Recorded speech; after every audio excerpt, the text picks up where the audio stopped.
Hello, so this is going to be a video of me setting up a Anatomy and Physiology 2 course that I've just been recently assigned.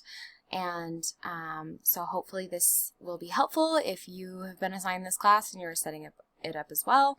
I'll be going through setting up the Pearson mastering, as well as kind of the things I do for the classroom news and the thing I do in the discussion board as well. So I will have this video, and then I will make another one, a separate one for the lab for that Pearson content. I'll do Pearson first, that way if you have your class news set up and you know how to do that, you can just skip the end of the video. So something I have personally that might be helpful for you, let me drag this over so you can see.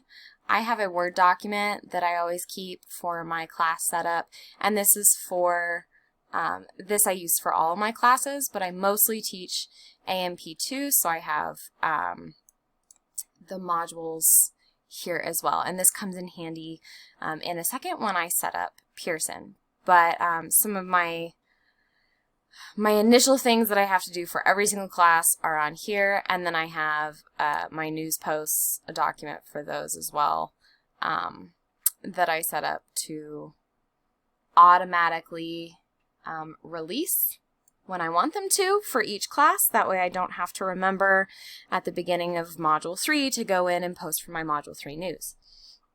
So first off, we have to make sure we set up Pearson. So I went under Contents. So again, this is lecture, this is not lab. So I went into Contents. I'm going to go into Instructor Resources. So I'm going to start off by going into the assignments. And this is the first time I have done this, so the assignments probably aren't going to show up. Yep. There we go. Let me scoot that over a little bit. That's okay. Sorry, I should have made this screen a little bit bigger.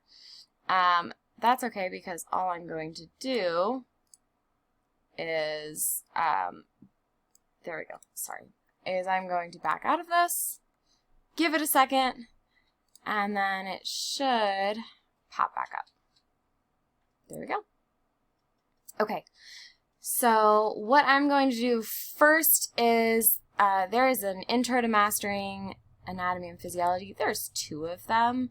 They don't need to complete 2, so I always just delete the second one. And then I need to put in due dates for this. So for that, okay, I'm going to click this edit button here, and I'm going to go through and put due dates in for these quizzes. The quizzes are the only ones that need due dates. This homework assignment also needs a due date, sorry, but I don't necessarily need it to be due the first week, so I don't take off late points for that. So this is where, sorry, let me come back over here. This is where this part of my document really comes in handy, so I'm not having to look back through the actual class and say, okay, well, where, especially for lab, you know, oh, for Module 3, what's the homework assignment do? So I use, for the lecture, it's pretty straightforward. Module 6 is your Module 6 quiz. But, okay, so for this class, I'm just going to do this really quick. For my homework, this class starts tomorrow on the 21st, so we're doing the 27th. These availability to students, those automatically populate. You do not have to touch those. So all you have to do is the due dates. Again, dynamic study modules and schedule readings, do not put a due date for those. So you have your homework. Module 1 quiz is going to be when Module 1 is due. And I always click off to the side. That way I don't accidentally click something else and then change the due date without realizing it, which I have done before. Okay, so the 27th was Module 1, which means the 3rd is Module 2. The 10th is Module 3. Midterm is due on the 17th. with me for 1 second. Module 5 is the 24th. Module 6 is the 31st. And then Module 7 is February 7th. Okay. For mastering Pearson, for this Pearson program, their final exam is on Module 7, and then their PowerPoint project is due on Module 8, and so there's nothing in Module 8 due here. So then I am going to save, which is at the top, right here. And we should be all set here. So I'm going to just close this out real quick, and then I'm going to come back into it. There we go. So now that those come up at the top. So another thing that you want to do here, which is very important, is you want to click into the quiz, test, and the homework. You don't have to click into all of the quizzes or both of the tests. You just need to click into one of each. So I'm going to click into one, and I'm going to go to grading and presentation settings. So it automatically populates with that if they are late by even a minute, they get a 0 on all of their quizzes, all of their tests, and that homework. So you can completely take this off, and then you can go through and say, okay, you know, this assignment was late, and then you can adjust their grade manually. Or you can reduce their credit by a certain percentage every day it's late. I do not do this, but this is just personal preference. So if we reduce credit by, you know, it's 10% for a week, so if you reduce it by 1% for a day, up to you. But then never reduce credit more than, you know, say you only want to take off 20% in late points. So this is personal preference. You can adjust this how you would like. But so when you save, after you've done this part, when you save it, you want to make sure to save as the default for all quizzes. If you save for just this assignment, you're going to have to go into every single quiz and save this. So now that I've done that for Module 1 quiz, I can back out and look at Module 6 quiz, grading and presentation, and it's not clicked. So now if I look at, okay, so that was just for the quizzes. If I look at the midterm, it's the same thing. So I have to set as default for test category. And then that's going to affect the final exam as well. So this is super important to make sure you do. If you do not do this, when you first set up the course, I will show you what happens. So the homework, I really don't care if they do that late. It's worth 4 points. I have many students that don't even do it. Okay, so that's all that I have to do in this page. So if I come back, let's go back to my instructor resources, and I go to their gradebook, which, okay, I might need to show you on an existing course. So bear with me 1 second. It is important to know what happens if this gets messed up. It really does, actually, yeah, that's fine. It really does cause some problems if the late points are not set correctly. So if you have it set where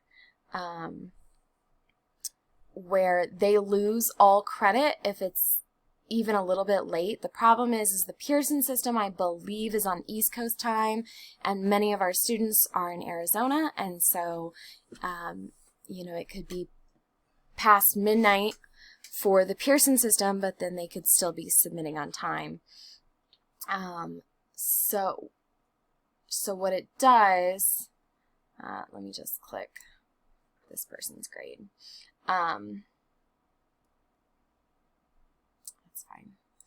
So what'll happen is when you pull up their assignment, it will show that they have completed it, but there will be a column here that says late points deducted. And so their points, it'll show, you know, it'll show that they earned a point, but then it'll say -1 points. So what you have to do for each individual student that is messed up, you have to go into that student specifically, and you can see, so see the bar right here that's empty? I know that that student did not complete this assignment. Whereas the bar is full, they did complete the assignment. So you'll see, you know, a 0, but a bar full. So they've completed the assignment, but got 0 credit for that assignment. So you can click into them and adjust settings per student, and then I just extend the due date for them. So if they, you know, if it was Monday night and they turned it in and they're emailing you, hey, I had this problem, I can just extend the due date a little bit for them. And then once I extend that due date, then it will adjust with the points. The other thing you can do in here is, say a student is saying, hey, I have completed this assignment, but it's not, but you're showing that they haven't completed it. I will just reset it for them. This again is personal preference. They might be saying that just to get credit without actually doing the work. So if I'm not showing that they've did it, or if they've completed it, it might be a computer error, it might not be. So sometimes I'll just reset it depending on the student. Okay, so that's how to correct that error. Let me get back out of that. Okay, so that is if you did not adjust the late credit before students have started. So that is important. That causes lots of problems. The last thing in here is the instructor self-service, and then manage grade sync. So I'm sorry, so I was in, if I lost anybody, that was contents, instructor resources, then instructor self-service. So that takes you to this portal where you do manage grade sync. So because I just inputted these, probably hasn't popped. Oh, there it goes. Okay. So if it's not up, you can just refresh your list. So then I click all of the assignments, and this is going to automatically sync their grades over into the classroom. So it's pending. It'll say pending for a little bit. Most of the time it always goes through. So I just go click them all, save changes, and then we're done. So then you don't have to pop into the Pearson gradebook here and then individually transfer them into your gradebook in Classroom over here. So those will appear. So now your gradebook has your discussion question and your assignments, and then everything for Pearson will appear over here at the very end after Module 8. And they won't appear until the grades sync over. Let me think. I only have a minute left till this video gets cut off, so I will make a separate video for making news posts and the other things I have to do to set up this course. Instructor resources, so you can find your e-text in learning resources, not instructor resources. And if your students need help finding their Pearson stuff, you can find that learning resources for them, and then this is their student home, and then this is their textbook. So this is their student home. So here they can find their their assignments that are due, either in this list, or they can click the calendar or a list of the assignments, but also their dynamic study model.